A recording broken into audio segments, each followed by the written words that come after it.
All right, let's talk about the thorny topic of immigration. It's a topic that people find difficult to talk about, and for pretty good reason. Some are scared of it because they feel it can very quickly lead into exposing racist and ugly attitudes, or at least that they might be accused of having such attitudes. Others struggle to look clearly at it because it's something that for one reason or another they're extremely angry about or fearful of, and often both. I'm going to invite you to do the difficult thing, step back from all of that and look at the topic in the abstract, as a process that has causes and consequences, at our misunderstandings and mutual mistakes about how other people see things, and the difficult balancing act we have in getting to what we really want, which is the optimal outcome for flourishing human societies. That means letting go of all the things that are pushed upon you as campaign messages day to day. Oh, this person said a bad thing. This community is alien to our way of life. This message, this outrage, this dark cloud on the horizon. There are media outlets who make their money by polluting the discourse on all of this, and whether any of the arguments have merit or not becomes impossible to see if you've muddied the water so much with low-grade discourse. That's a long preamble, but I hope you'll understand why I make it. Right, well, let's start working our way through this. Part of the context, I believe, for why there is so much misunderstanding on this issue is that many people miss that our society broadly is made up of two character types. The author David Goodhart, who I interviewed what seems like a lifetime ago, pre-COVID in other words, labelled them as somewheres and anywheres. Somewheres are people who are very much of a place. They stay where they were born generally. They associate themselves strongly with that community. They value the traditions of the place. They have daily habits that are formed from those traditions, although like all modern societies, those traditions have evolved and sometimes degraded with the influence of modern technology and other factors. They feel at home because they see people like themselves around them. It defines their sense of comfort and community. Therefore, they notice if their place changes quickly. And that's the key to the discussion we're about to have. My family were somewheres. They lived in the same city for their entire lives. Never occurred to them they should move elsewhere. And then there are anywheres. Anywheres, as the name implies, don't feel rooted to one place. They are keen to move away often from the location of their birth. They see living abroad as an adventure, certainly will go on to live in numerous locations at various points. They see people being broadly the same across the world, and they find their differences as fascinating as the similarities. They are very open, experimental, citizens of the world more than they see themselves as citizens of one place. I was certainly an anywhere when I left home as soon as I could as a teenager. Today, I find myself between the two. These things are sticky, but they're not wholly static. Most politicians are anywheres, almost by definition. For people who get labelled as globalist elites, for heads of organisations, for business leaders, very often these are the people who are on a quest. They are very geographically open to where that takes them. Interestingly, anywheres, because they have no neutral analytical framework for this sort of difference, can be very dismissive of somewheres. Such people, they believe, lack ambition, are stuck in their ways, and indeed they often dismiss their concerns as parochial, NIMBYism, and indeed racist. For them, local community is where they've happened to find themselves at any period in time, and if it's a very diverse community, that just kind of makes it interesting, entirely natural for that worldview. Abstracting it out like that, you should be able to see why, with no malice whatsoever, one group finds itself completely incapable of processing that there's such a thing as too much immigration. As far as they're concerned, they ask questions like, how many jobs need filling? What sort of jobs that local people don't want to do might immigrants fill? America, after all, built its prosperity as a land of immigrants. I mean, it's not sustainable globally because as the world communities begin to catch up economically, sooner or later the idea of the engine of world-leading economic growth through immigration, it will break down, even supposing other factors wouldn't constrain it before then, which they do. For somewheres, however, there's a different equation. Most somewheres have no specific anti-immigration bias per se. What they do notice, however, are two things. One, when the place upon which they have staked their identity, when that changes quickly because suddenly there's a major growth in people who are very different to them. And I mean largely in culture more than skin colour. And two, when that happens to such a degree that they feel that there's an alien culture that has become a big part of their home base, and they are scared of it because it has fundamentally changed the rules of the place that they called their own. That is not down to statistics about rates of immigration. It's not down to policy questions about who's filling what jobs and why at the expense of whom. It's about a fundamental challenge to their sense of who they are and their connection to place. And that's incomprehensible to all of those anywheres who get labelled as the cosmopolitan elites who don't have that connection to place, therefore it gets miscategorised as racism. Now, of course, it can lead to racism, don't get me wrong, but racism isn't some virus that infects people, it's a consequence arising from context. A fear of difference and a blaming of bad outcomes on out-groups. It's a very common human factor and it leads people into poor choices for sure. This is why, by the way, old-style communities were much higher trust than they are today, when communities were almost completely made up of somewheres, because the idea of anywheres hadn't really become a thing. We're talking many decades, even centuries ago. Then you had high levels of knowledge about all the people around you, high levels of trust. People who talk about how they used to be able to go out all the time and they would leave their front door unlocked.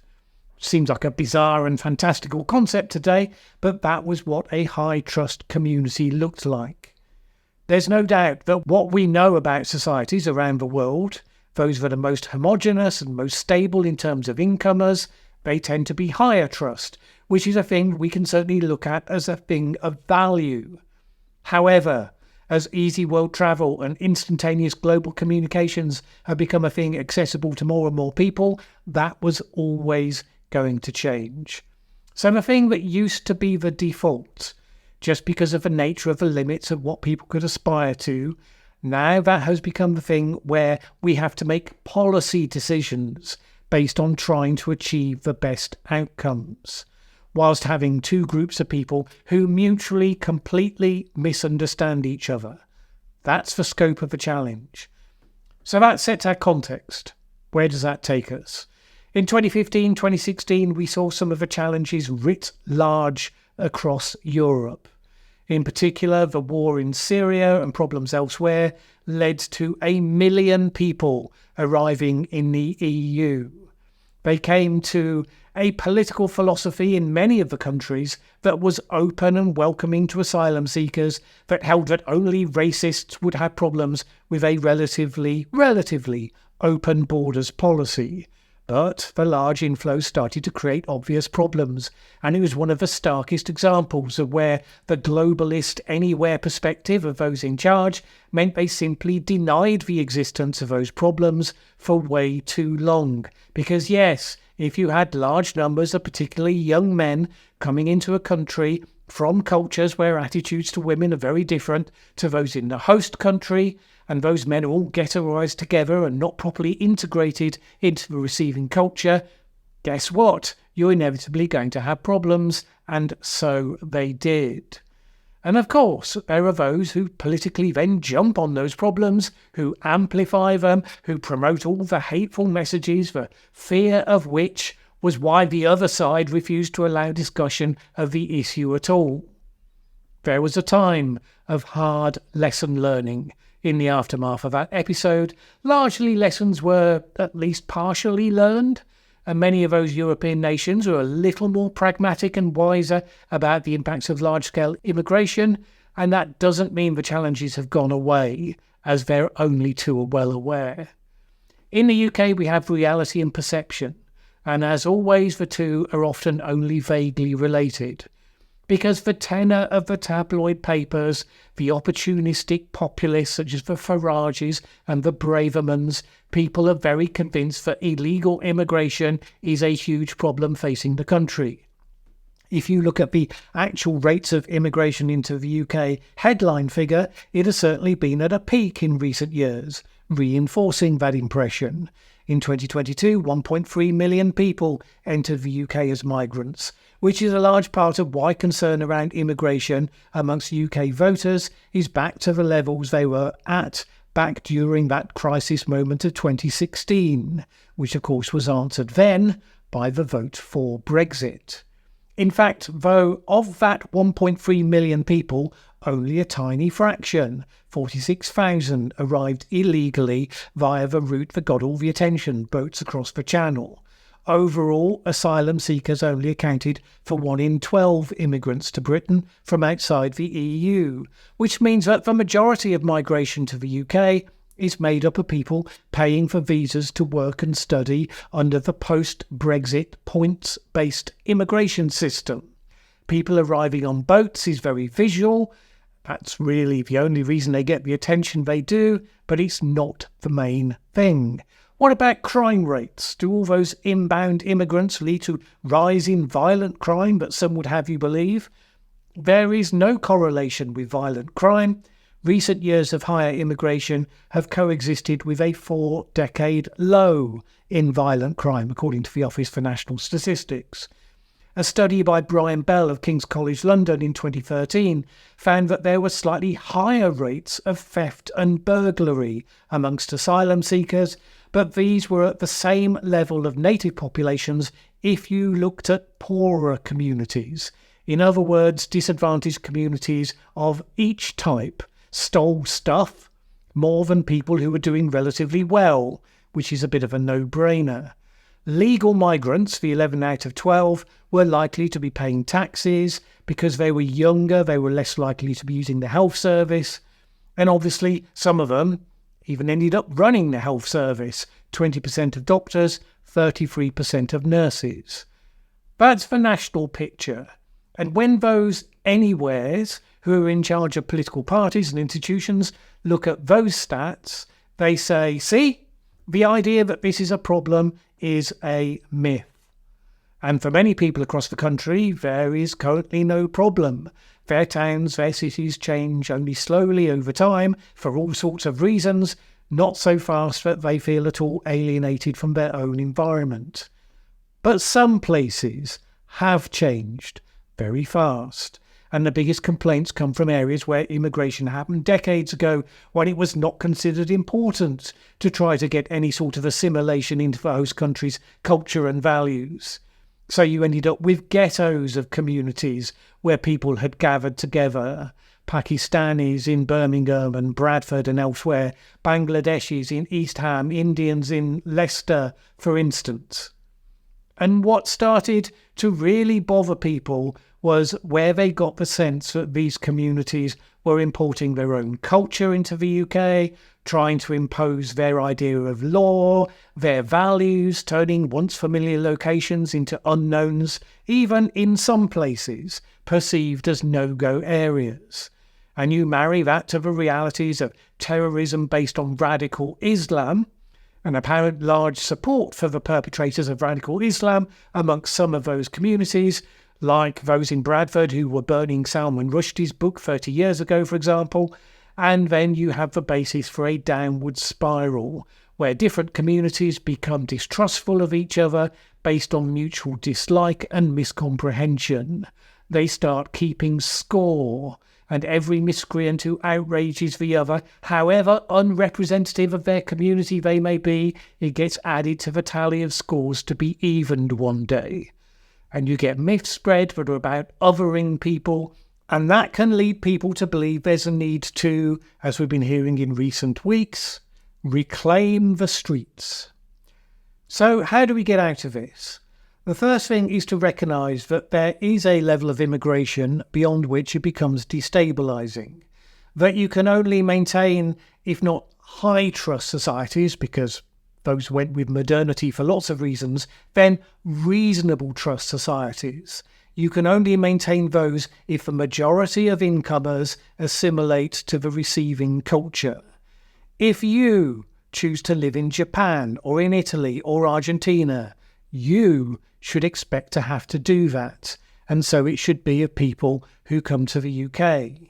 We now know broadly that this is an important and not a massive ask, given what people are buying into. I think that was controversial in the past. I think it's less controversial now.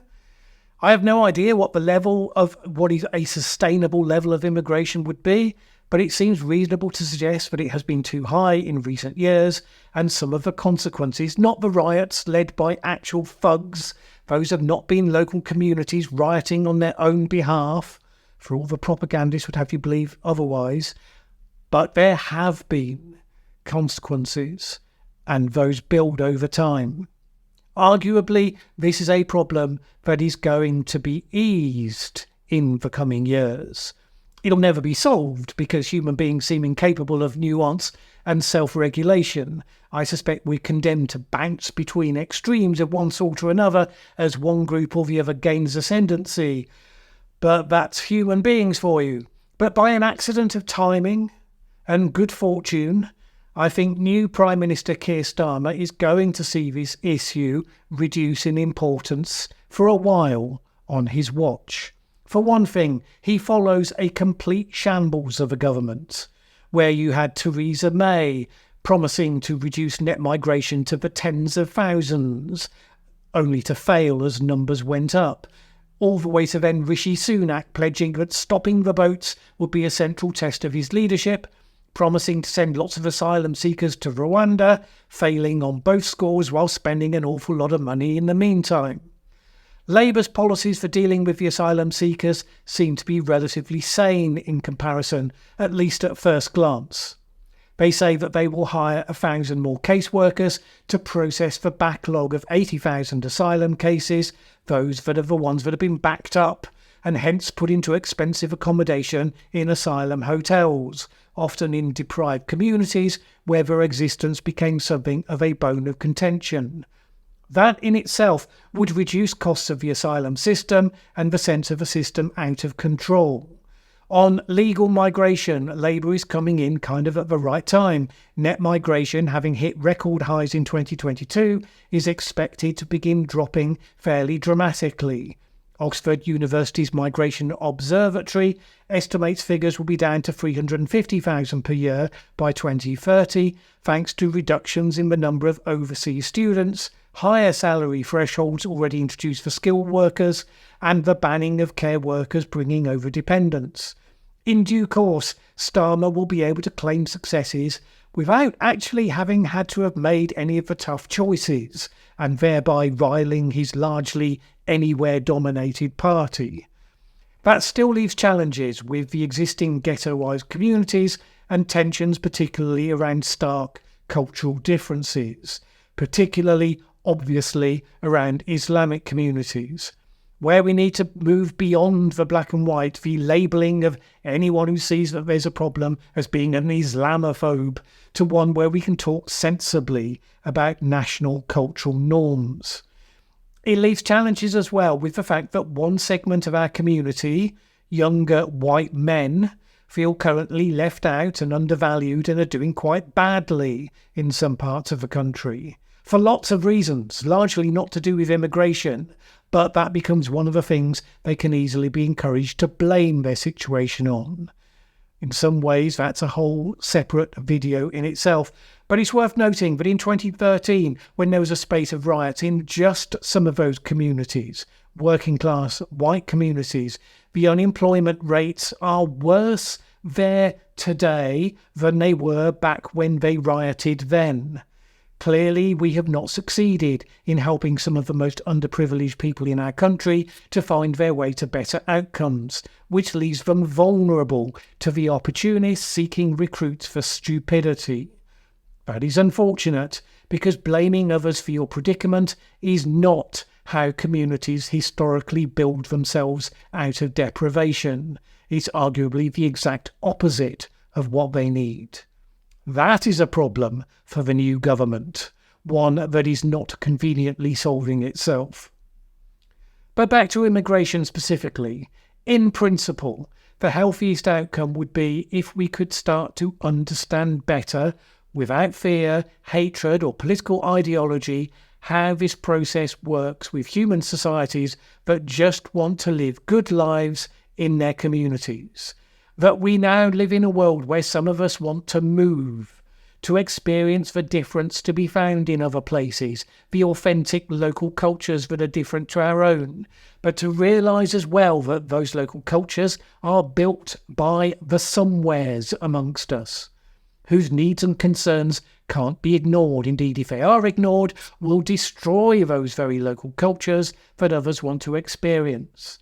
Now look, maybe one day we will end up in a truly globalised world, blandly or riotously the same wherever you go. I think most of us would think that was a culturally poorer world. In any case, it's not going to happen in my lifetime, nor yours.